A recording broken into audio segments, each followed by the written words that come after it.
पहाड़ की मजबूत महिला एपिसोड की आज की मेहमान हैं समाज सेविका भगवती पांडे।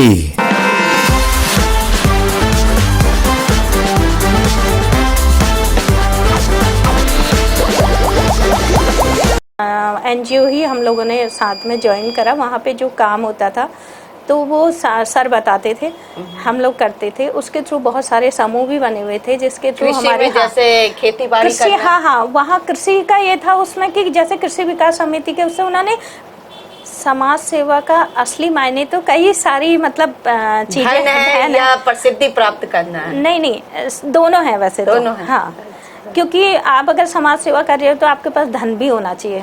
तो जो मतलब आप उससे कर सको, क्योंकि जहाँ भी आप कुछ काम करते हो तो पहले धन की आवश्यकता होती है। समाज सेवा के लिए आपको शिद्दत से जोड़ना होता है किसी भी चीज से। आप हाँ, भले ही आप समाज सेवा करो, कुछ काम करो, जब तक आप उससे शिद्दत से नहीं करोगे तो वो कोई समाज सेवा नहीं हुई। वैसे तो समाज सेवा के लिए आपको कहीं भी अगर आप नहीं भी जाते हैं, आपके पहले आपके घर से, फिर आपके मोहल्ले से, फिर आपके और जहाँ से आप जुड़े हो, तो आप इस तरह से भी समाज सेवा कर सकते हो। बहुत अच्छी बात बताई आप। नमस्कार, मैं नीरू भल्ला और आप देख रहे हैं यूट्यूब पर समाचार सच। और पहाड़ की मजबूत महिलाओं की सीरीज में आज हमारे स्टूडियो में हमारे साथ हैं जो एक समाज सेविका भी हैं। तो हम उनके बारे में 2 लाइन कहना चाहेंगे। कुछ लोग हमें कहते हैं क्या मिलेगा ये समाज सेवा करके, जिंदगी गुजारने के लिए काम धंधा करना पड़ता है। तो हमने भी अपने अंदाज से कह दिया, जिंदगी तो जानवर भी जिया करते हैं, जज्बा समाज को बदलने का होना चाहिए। तो यही लाइन हमारे आज के मेहमान के ऊपर सटीक बैठती है। तो हम उन्हीं से भी मुलाकात करेंगे। नमस्कार मैम। नमस्कार। तो आपका हमारे समाचार सच में बहुत बहुत स्वागत है। तो आपको जैसा कि अंदाज ही है कि हमारे पहाड़ की मजबूत महिलाओं की सीरीज चल रही है, तो हम चाहते हैं कि आप भी हमें हमारे दर्शकों को अपने बारे में थोड़ा बताएं कि घर परिवार और शिक्षा दीक्षा के बारे में। मेरा नाम भगवती पांडे है और मेरे हस्बैंड का नाम महेश चंद पांडे। 3 बच्चे हैं, 2 बेटे 1 बेटी। जो बड़ा बेटा लॉयर है और छोटा बेटा एचएम करके अभी पापा के साथ ही कर रहा है काम, जिनका बिजनेस है। और बेटी है जो वो उसमें आईटी सेक्टर में काम करती है, उसकी शादी हो गई है। और उसके बाद मेरा जो द्वाराहाट के घगलोड़ी नाम का एक गांव है, वहाँ पे मेरा जन्म हुआ है। और वहाँ 6-7 तक की शिक्षा मैंने द्वाराहाट में ही पढ़ाई की है। उसके बाद हम लोग आ गए थे हल्द्वानी। मेरे पापा फॉरेस्ट में जॉब करते हैं और मम्मी जो है हाउसवाइफ हैं। तो उसके बाद हम लोग हल्द्वानी आए। 8th क्लास मैंने फूलचौड़ से किया है, पंचायत घर फूलचौड़ से। 9th क्लास फिर मैंने GGIC से किया। और उसके बाद की शिक्षा जो है मेरी सनातन धर्म कन्या इंटर कॉलेज रुद्रपुर से हुई है। फिर शादी हो गई, जल्दी शादी हो गई। तो उस समय मैं BA में पढ़ रही थी, तो BA सेकेंड ईयर था। तो शादी होने के बाद पढ़ाई छूट गई। और उसके बाद फिर जो साल भर के अंदर बच्चे भी हो गए। तो दोनों बेटे हो गए थे 2 साल में। तो उस वजह से फिर सारी जिम्मेदारियां बढ़ती चली गई, पढ़ाई छूट गई। तो बच्चे जैसे 2-3 साल के हुए तो उसके बाद फिर मैंने पढ़ाई करने की सोची, क्योंकि मुझे अधूरा सा लगता था। तो उस वजह से फिर मैंने दोबारा पढ़ाई शुरू करी।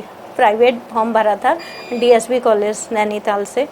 तो BA करा। BA करने के बाद फिर थोड़ा गैप हो गया था क्योंकि बेटी होने वाली थी। तो उसके बाद जब मैंने MA का किया तो उस समय बेटी होने वाली थी। उस समय मैंने फिर MA फाइनल मेरा हुआ। और जो समाज के क्षेत्र में जो है, जो बच्चे हो गए 3, और उस समय सारी चीज़ें ऐसी अच्छी भी नहीं थी, सारे मतलब आर्थिक हालात भी उतने अच्छे नहीं थे। तो फिर ऐसा हुआ कि उस समय जो था कि नाबार्ड के थ्रू समूह बनाए जाते थे। तो मैं समूह से ही जुड़ी। थोड़ा सा आपकी बात काटना चाहूँगी। जी। तो यहाँ आपकी शिक्षा दीक्षा बीच में टूटती रही, चलती रही। इस दौरान आपने बड़ा संघर्ष किया, क्योंकि छोटे छोटे बच्चों को पालना बड़ा मुश्किल होता है। तो घर परिवार में आपने जैसे पढ़ाई करी, तो कैसे मैनेज कैसे करते थे? अच्छा, उसमें मैनेज करना तो उसमें मैं बच्चे तब 3.5 साल में स्कूल डाल दिया था उन्हें, तो वो स्कूल जाने लगे थे तो वो तब जाते थे। अल्मा मेटर नाम का स्कूल हुआ करता था, पहले तो इधर ही था भोलानाथ गार्डन में, फिर मुखानी चला गया था। तो उस समय ये हुआ कि मैं उस समय एक नाम लेना चाहूँगी निर्मला सूरी जी का, जो वहाँ की प्रिंसिपल थी। उन्होंने मेरा बहुत बहुत सहयोग किया, और आज भी जब मैं उनके पास कोई मेरी समस्या होती तो मैं उन्हीं के पास जाती हूँ। हाँ, तो ये तो बच्चों को वो क्या, पढ़ाती थी? हाँ, जैसे वो इस छुट्टी के बाद वो बच्चों को अपने साथ रख लेती थी और उनका खाना वाना सब देखती थी। तो फिर उनका आप बहुत आभार। नैनीताल अप डाउन करते थे? हाँ, नैनीताल इसकी बुआ रहती थी वैसे, लेकिन बच्चे जैसे उनको छोड़ करके एग्ज़ाम देने जाती थी डीएसवी, फिर वहाँ नीचे जा करके, उस समय वो कृष्णापुर में रहते थे, तो वहाँ जाके फिर घर को आती थी उसको लेके, बेटे को लेकर के। अच्छा, बहुत खूब। हाँ। तो इस तरह आपने अपनी शिक्षा दीक्षा करी हाँ। पूरी, फिर एमए कंप्लीट किया? हाँ, एमए कंप्लीट किया। अच्छा, तो आप पिछले कई वर्षों से समाज सेवा के क्षेत्र में जुड़े हुए हैं। हाँ। किन किन संस्थाओं से आपने जुड़ा है आपका, और किन किन संस्थाओं को आपने ज्वाइन कर रखा है? अच्छा, जैसे सबसे पहले तो मैं आपको बताना चाहूँगी कि उस समय जब मैंने पहले समूह, आर्थिक स्थिति उतनी अच्छी नहीं थी तो समूह ज्वाइन किया। तो उसके बाद क्या हुआ कि वो समूह जो थे उससे जुड़े हुए थे, क्या बोलते हैं, नाबार्ड से। और जो एनजीओ था कृषि विकास समिति करके, तो वो भट्ट कॉलोनी में ही था उस समय। तो वहाँ के जो ओनर, मतलब जिन्होंने वो समिति बनाई थी, वो थे कृषि वैज्ञानिक थे वो, वहाँ के पन्नगर से रिटायर। हाँ, जिसमें एक जोशी सर थे, नेगी सर थे, मौर्य सर थे, बहुत सारे मतलब जुड़े थे। तो मैंने फिर वहाँ मतलब एनजीओ ही हम लोगों ने साथ में ज्वाइन करा। वहाँ पे जो काम होता था तो वो सर बताते थे, हम लोग करते थे। उसके थ्रू बहुत सारे समूह भी बने हुए थे जिसके थ्रू हमारे, जैसे खेती बाड़ी कृषि, हाँ हाँ, वहाँ कृषि का ये था उसमें कि जैसे कृषि विकास समिति के उससे उन्होंने क्लब बनाए हुए थे, तो वो गांव में जा कर के सारा विजिट होता था। जैसे उसमें केचुए की खाद और बहुत सारी मतलब खाद बनाने के तरीके उन लोगों ने बताए हुए थे। तो वो मैं उसमें इसलिए जुड़ पाई थी क्योंकि मेरी बहन गांव में रहती है, तो वो वहाँ से फिर मतलब मैं भी जुड़ गई। मैंने उससे बोला मेरे को भी जोड़ दे तो मुझे भी शायद कुछ फ़ायदा हो जाए। तो ऐसे करके जुड़े, तो फिर आगे को बढ़ते चले गए। तो खेती-बाड़ी कभी करी? खेती-बाड़ी अभी तो नहीं करी, लेकिन हाँ तब जैसे, हाँ, तो जो मतलब देखा हुआ था, जो उन्हें बताई गई, हाँ आप लोगों ने ट्रायल भी करा? हाँ, मतलब मेरे पास यहाँ तो नहीं करती थी, मैं बहन के ही पास जा करके उस समय, हाँ, तो वो चीज़ हम करते थे। तो कि जैसे इसमें आप लोग को कुछ इसमें जैसे, हाँ, जैसे उसमें ये होता था कि हम जो खाद वगैरह बना उसके लिए पैसा आता था, और जो भी मतलब उनके थ्रू काम होता था, ट्रेनिंग होती थी उसके लिए उसमें आता था। कितने साल पहले की बात होगी? ये हो गई है कम से कम 20 साल हो गए होंगे इसको। 20 साल हाँ हाँ। और तो हाँ, और वैसे उससे पहले मतलब कम से कम वैसे सामाजिक वो करते हुए 30 साल का है वो तो बीत ही गया। हाँ, तब से तो जुड़ते, काफी लंबा समय हो गया आपको। अच्छी, बस मैं एक चीज पूछना चाहूंगी कि जैसा आपने कहा कि हम लोग शुरू में हमने संस्था ज्वाइन करी, हाँ, तो समाज सेवा का असली मायने क्या है? समाज सेवा का असली मायने तो कई सारी मतलब चीजें है या प्रसिद्धि प्राप्त करना है? नहीं, दोनों है वैसे, दोनों है। हाँ, क्योंकि आप अगर समाज सेवा कर रहे हो तो आपके पास धन भी होना चाहिए, तो जो मतलब आप उससे कर सको, क्योंकि जहाँ भी आप कुछ काम करते हो तो पहले धन की आवश्यकता होती है। लोग कहते हैं ना समाज सेवा के लिए मैं तन मन, हाँ, धन से नहीं होती है धन की आवश्यकता। मान लीजिए पहले तो आप बेसिक को लगा लीजिए, अगर आप कहीं जा रहे हैं तो आपको पहले किराया चाहिए, बिल्कुल, है ना।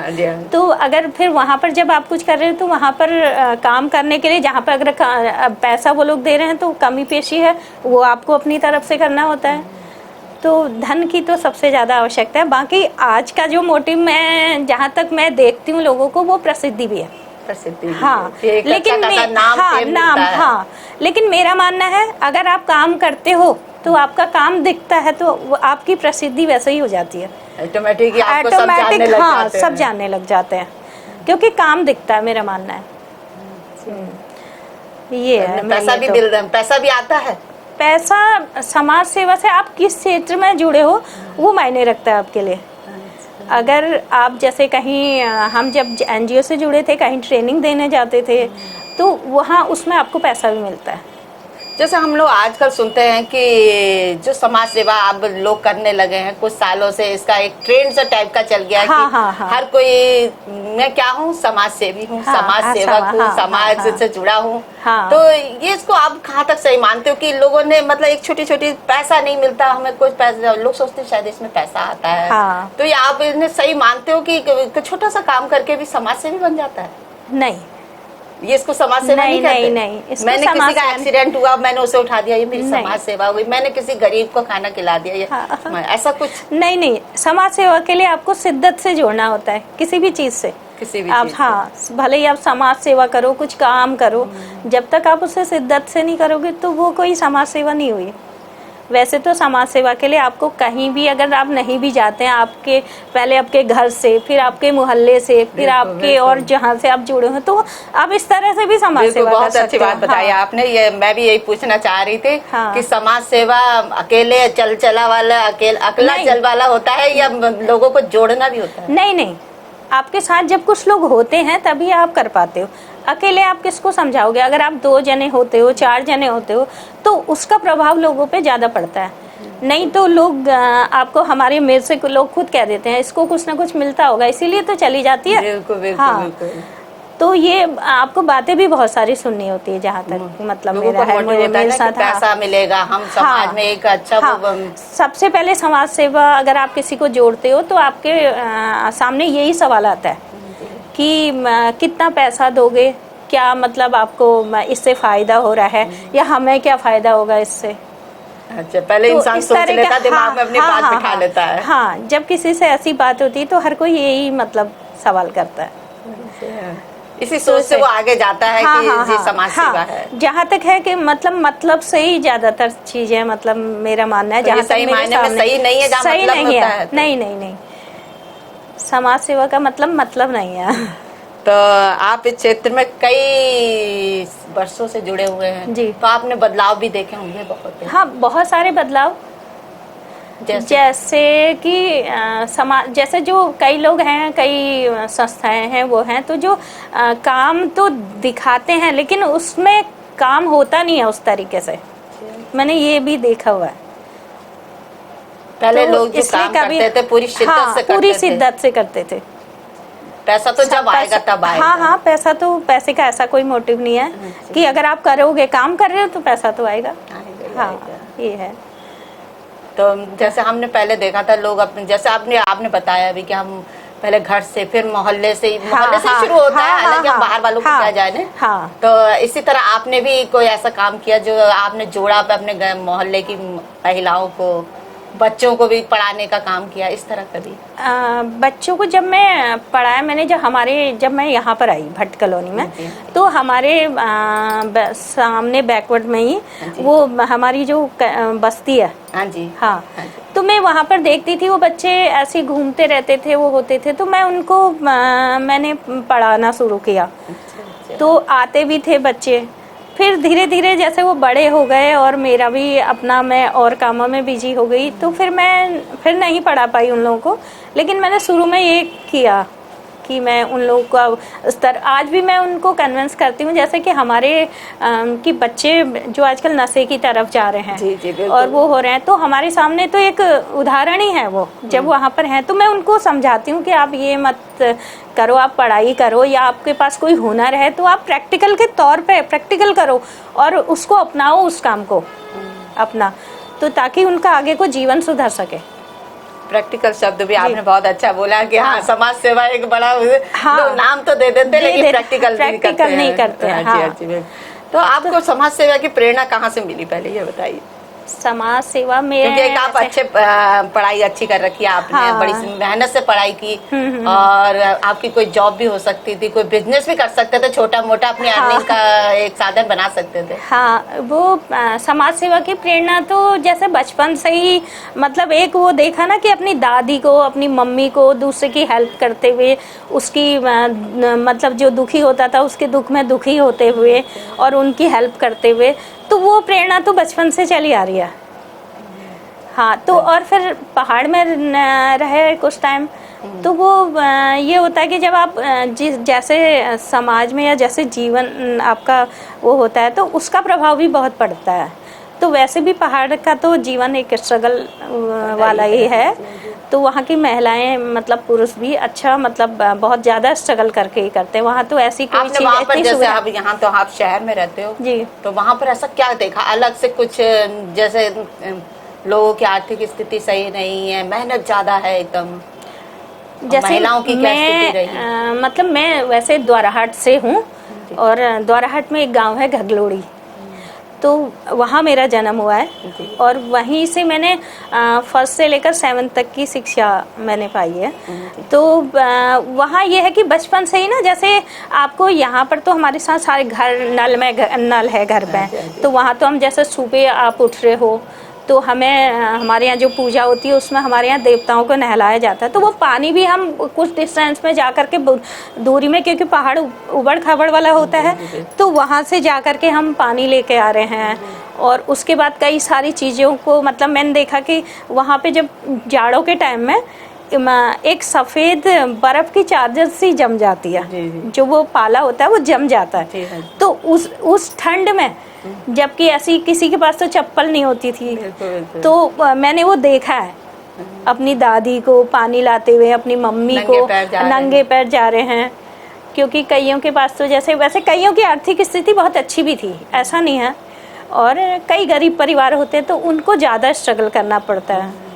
तो खेती बाड़ी का वहाँ पर कैसे होता था? जैसे खेती बाड़ी भी खुद होती थी वहाँ पर। हाँ, खुद जैसे मैंने देखा अपनी मम्मी, दादी और अपने पड़ोस में भाभी लोगों को, उनको तो खुद ही जैसे जा रहे हैं, हर चीज़ ला रहे हैं। ये मतलब अमूमन हम लोग भी जब वहाँ पढ़ते थे तो हम स्कूल जाते थे, और स्कूल से आते हुए जो हमारे खेत वेत पड़ रहे हैं तो हम लोग बैग है और घास चूल्हा का जलना, गट्ठा, हाँ, तब और खाना चूल्हे बनता में बनाया हमने खुद, मैंने बहुत टाइम तक चूल्हे में बनाया है। हाँ, तो क्योंकि जैसे मम्मी लोग बाहर काम करने जाते थे तो हमने चूल्हे में उनके आने तक कभी कुछ मतलब सब्जी चढ़ा दी है या कुछ इस तरह से वो करते हैं। हाँ, छोटेपन से ही, तो ऐसे मतलब काम करते थे तब। हमने सुना है मैम आपने कैटरिंग का भी काम किया। हाँ, उस समय थोड़ा मुझे लगा कि हमारी मतलब जो आर्थिक समस्याएं हैं थोड़ा पूरी नहीं हो पा रही हैं, तो हालांकि हस्बैंड का बिजनेस है, तो लेकिन मैंने सोचा कि कुछ करूं, तो उस समय मैंने कैटरिंग का काम किया था, मेरे पास आइडिया का था लंच का वो, तो बहुत टाइम तक किया, फिर धीरे धीरे स्थिति ठीक होती रही, तो फिर तब वो कर दिया, ड्रॉप कर दिया वो। कितने लोगों का खाना बना लेते थे? वैसे तो मेरे पास 27 लोगों का था, तो जिसमें से 23 का खाना जाता था और 3-4 लोगों का फूड जाता था, ये फ्रूट्स। हाँ, तो उन्होंने इस तरह से किया हुआ था। तो उसके बाद फिर उनका ऐसा भी होता था, जैसे उनके गेस्ट आ गए तो कभी कभी 60 लोगों का भी बनाना होता था। ऑर्डर में हो जाता? हाँ हाँ, ऑर्डर में, जैसे वो कह देते थे आज इतने लोगों का भेज दीजिए, तो उस हिसाब से फिर बनाना पड़ता था। तो मतलब आपने ये एक अच्छा स्वरोजगार है, खाना भी एक अच्छी चीज़ हाँ। है, तो आपको इसमें लगा कि आपने इसमें अचीव किया? हाँ, बहुत अच्छा, जो मतलब मेरे को उस समय शायद जो परेशानियां थी वो बहुत ज़्यादा रिलीव मतलब उस मिला, और पैसा भी अच्छा था, और महिलाओं के लिए ये काफ़ी अच्छा है, जैसे उनके लिए एक स्वरोजगार का साधन भी हो सकता है, जिससे कि हम घर में बैठ कर के ही कर सकते हैं, और आपको कहीं बाहर नहीं जाना होता, और घर में ही आप अपने लिए तो खाना बनाते ही हैं, तो और ज़्यादा बना लीजिए, जिससे कि आपकी अर्निंग भी हो जाती है उससे। तो मेरे हिसाब से बहुत अच्छा है मतलब महिलाओं के लिए। तो ये क्या कहते हैं, आप कई सामाजिक सेवाओं मतलब सामाजिक क्षेत्रों से भी जुड़े हुए हैं? हाँ हाँ, तो हाँ। किस किस क्षेत्रों में जुड़े हुए हैं, किन से आपको पद मिले हुए हैं? अब तो मैं खाली राष्ट्र सेविका समिति से जुड़ी हूँ, जो RSS की महिला विंग है, तो उसमें मेरा जिला सहकार्यवाह का दायित्व है मेरे पास। हाँ, तो इसमें आप लोग क्या करते हो? इसमें हम लोग जैसे RSS का वो है तो व्यक्ति निर्माण का कार्य होता है, संस्कार निर्माण, हाँ ये सब चीजें हाँ हाँ देना। हाँ। तो उसमें यह है कि हमारे यहाँ शाखाएं लगती हैं, जी तो उसके थ्रू मतलब एक व्यक्ति के अंदर बहुत सारे वो आते हैं संस्कार, मतलब सीखता है वो अपनी ज़िंदगी की सारी जो हमारी संस्कृति है उसके अंतर्गत बहुत सारी मतलब बातें वो सीखता है। तो जैसा आपने बताया कि आपने काफी समय हो गया स्ट्रगल करते करते, हाँ। उस स्ट्रगल को आपको अब लगता है कि स्थायित्व मिला है? हाँ, स्थायित्व तो मिला है, लेकिन यह है कि जैसे ना एक इंसान हर अतृप्त रहता है कि उसे और कुछ अच्छा करना चाहिए और अच्छा करना चाहिए, बेस्ट होना चाहिए। हाँ, तो वो लगता कुछ है आपको भी अधूरा सा लगता है मुझे। शायद मैं अपने टाइम में मैं जब पढ़ाई मेरी पूरी हुई तो मैंने उस समय लॉ के लिए अप्लाई करा, तो उसका वो आ गया। तो उस समय मेरे दोनों बच्चे छोटे थे जी। तो जिससे मेरा उस समय आज तो इतने लॉ कॉलेज हैं हल्द्वानी में और रुद्रपुर में, लेकिन उस समय खाली अल्मोड़ा हुआ करता था। हाँ, तो जो मेरा वो रह गया, मेरा अधूरा सपना रह गया। तो अभी भी कर सकते हो? अभी भी हाँ, मेरे को लगता है, फिर मैं सोचती हूँ कर पाऊंगी या नहीं। आज मुझे उतना अपने ऊपर आत्मविश्वास नहीं है जो शायद उस समय था। ना कर सकते हो आप? नहीं, हाँ, वही मैंने बेटे से भी पूछा इस बारे में कि मतलब अभी हो जाएगा। वैसे तो उसके लिए कोई एज वो नहीं है, लेकिन वो जो है वो है सपना अभी मन को बना नहीं पाया। हाँ, हो सकता है वो पूरा हो या ना हो, लेकिन उसका वो रहेगा मुझे हमेशा।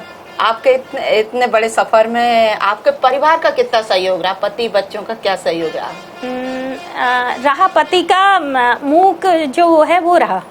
उन्होंने जैसे वैसा सहयोग नहीं भी किया, तो उन्होंने कभी कुछ बोला नहीं, रोका टोका नहीं कि तुम ये मत करो या वो मत करो, ये नहीं कहा। उनका ऐसा सपोर्ट रहा। अब बच्चों का तो हमेशा रहा। मैंने कोई भी काम की शुरुआत करी तो बच्चों का सपोर्ट हमेशा रहा।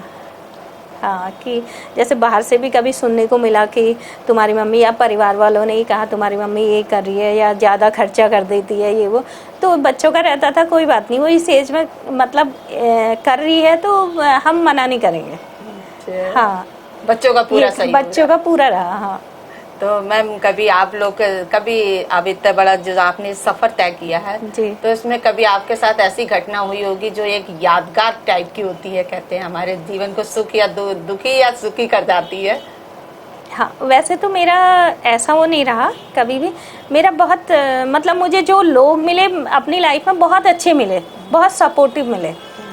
हाँ, लेकिन वही दुखद वाला क्षण वही अभी वाला रहा जो मेरे हस्बैंड की तबीयत खराब हुई थी। हाँ, तो बाकी तो अभी तक का सफ़र मेरा बहुत अच्छा रहा। स्ट्रगल तो हर किसी की लाइफ में होता है। हाँ, तो उससे कोई फ़र्क नहीं पड़ता।